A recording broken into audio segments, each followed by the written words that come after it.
What will be shall be,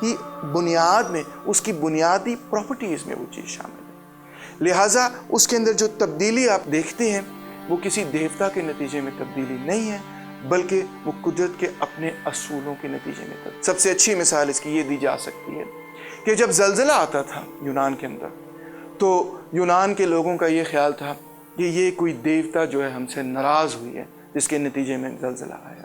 مگر آپ نے دیکھا کہ جو نیچرل فلاسفرز تھے وہ اس چیز کو اس طرح سے بالکل نہیں دیکھتے تھے۔ وہ یہ جواب دیتے تھے کہ زلزلہ یا تو سمندر کی لہروں کے نتیجے میں آتا ہے کہ جس پر پوری دنیا جو ہے وہ تیر رہی ہے، یا پھر وہ ہوا کی لہروں کے نتیجے میں آتا ہے کہ جس پر پوری دنیا جو ہے وہ ہوا میں اڑ رہی ہے۔ اسی طرح اور بھی بہت ساری مثالیں دی جا سکتی ہیں، مگر شاید سب سے اہم بات یہ ہے کہ جب نیچرل فلسفی کا انسان کی اپنی ارتقاء، سیاسی ارتقاء، تاریخی ارتقاء پر اثر ہونا شروع ہوا، تو لوگوں نے اپنی تاریخ، یونان کے لوگوں نے اپنی تاریخ ایک بہت مختلف انداز میں لکھنی شروع کی۔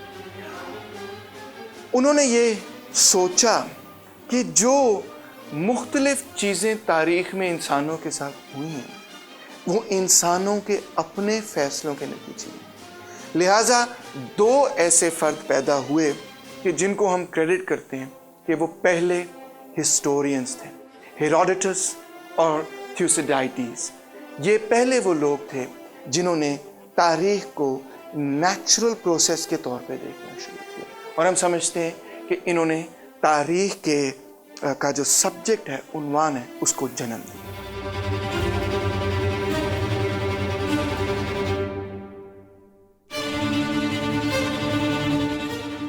نیچرل فلسفی کا دوسرا جو اہم ترین اثر تھا وہ تھا صحت کے حوالے سے، صحت کے علم کے حوالے سے، جس کو ہم میڈیسن کہتے ہیں۔ قدیم یونان میں روایتی سوچ یہ تھی کہ انسان بیمار اس وجہ سے ہوتا ہے کہ جو مختلف دیوتا ہیں وہ اس انسان سے ناخوش ہیں، بلکہ ان کا یہ بھی تصور تھا کہ جو مختلف سیارے، ستارے وغیرہ ہیں، جب وہ تبدیل ہوتے ہیں، ان کی تبدیلی کے نتیجے میں انسان جو ہیں وہ صحت مند یا بیمار ہو جاتے ہیں۔ آپ نے ایک لفظ سنا ہوگا انفلوئنزا، یعنی کہ جس کو ہم کامن کولڈ کہتے ہیں۔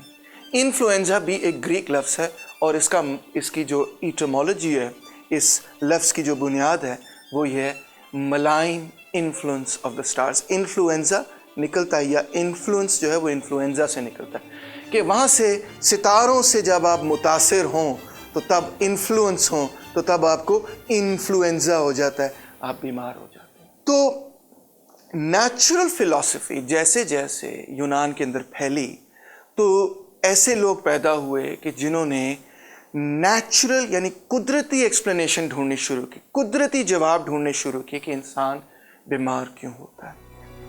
اسی نیچرل فلسفی کے نتیجے میں ایک ایسا فرد پیدا ہوا کہ جس کو ہم سمجھتے ہیں کہ وہ تاریخ میں پہلا ڈاکٹر تھا، ہپوکریٹس۔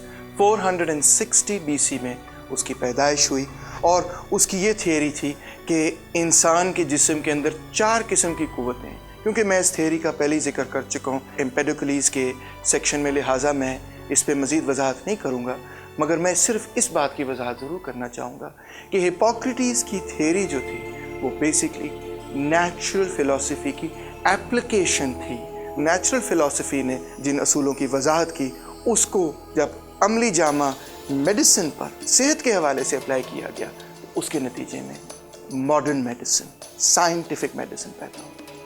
نیچرل فلسفی اس قدرتی فلسفے کے نتیجے میں ایک ایسا فرد پیدا ہوا کہ جس کا اثر ان تمام فلسفر سے زیادہ تھا، بلکہ یہ بات غلط نہیں ہوگی کہ اگر ہم اس کو فادر آف فلسفی کہیں، فلسفے کے سب سے بڑے استاد کا درجہ دیں۔ میں بات کر رہا ہوں سوکریٹس کی، کہ جس کو عربی میں کہا جاتا ہے سقراط۔ سوکریٹس کو سمجھنے کے لیے یہ ضروری ہے کہ ہم ان لوگوں کو سمجھیں کہ جو کہ سوکریٹس کے نظریاتی مخالفین تھے۔ میری مراد ہے سوفسٹ سے۔ سوفسٹ وہ لوگ تھے کہ جو کہ ایتھنز کے اندر اور یونان کے اندر پڑھاتے تھے، لوگوں کو چیزیں سمجھاتے تھے، فلسفہ سمجھاتے تھے۔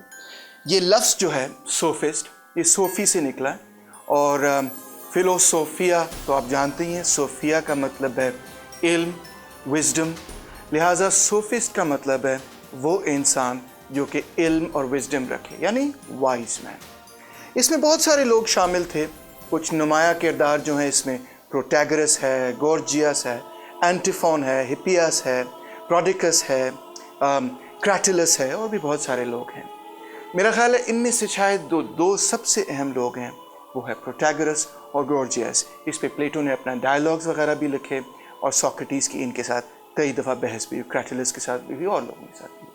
بہرحال کچھ ان کے فلسفے کو پہلے ریویو کرتے ہیں۔